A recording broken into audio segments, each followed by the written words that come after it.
नमस्ते YouTube family. आज म गोबीको पराठा रेसिपी लिएर आएकी छु।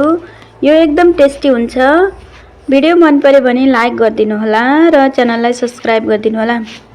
सर्वप्रथम म यहाँ गोबी लिएकी छु। गोबीलाई मैले सानो पिसमा काट्दछु र एउटा कराईमा म थोरै नुन र बेसार राख्छु र गोबीलाई केही समय उबाल्छु। गोबीलाई म 5 मिनेट जति उबाल्छु र गोबी निकाल्छु अनि म यसलाई कोर्छु। यसलाई म कोरिसकेपछि नुन राखेर 5 मिनेट जति छोड्दिन्छु। अब म यसलाई निचोड्छु। यसको पानी चाहिँ पुरै निचोड्नु होला, नत्र नि पराठा राम्रो बन्दैन, पानी हुनु हुँदैन यसमा। अब म प्यानमा तेल राख्छु, लसुन र अदुवा राख्छु, खुर्सानी राख्छु।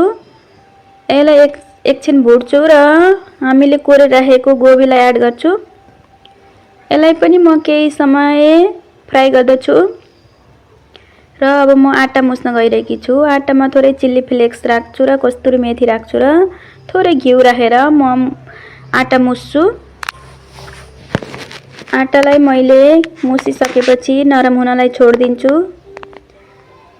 हाम्रो गोबीमा म थोरै हरियो धनिया र प्याज एड गर्दछु। थोरै बेसार, धनिया पाउडर, मसला र नुन राखेर मिक्स गर्दछु। अब म रोटी बेल्नतिर गइरहेकी छु। रोटीलाई बीचमा मोटो र छेउछेउमा पातलो गरेर बेल्नु होला। अब म भित्र स्टफ भर्दछु। यसलाई बीचमा राखेर गोलो गोलो गरेर म भर्दछु।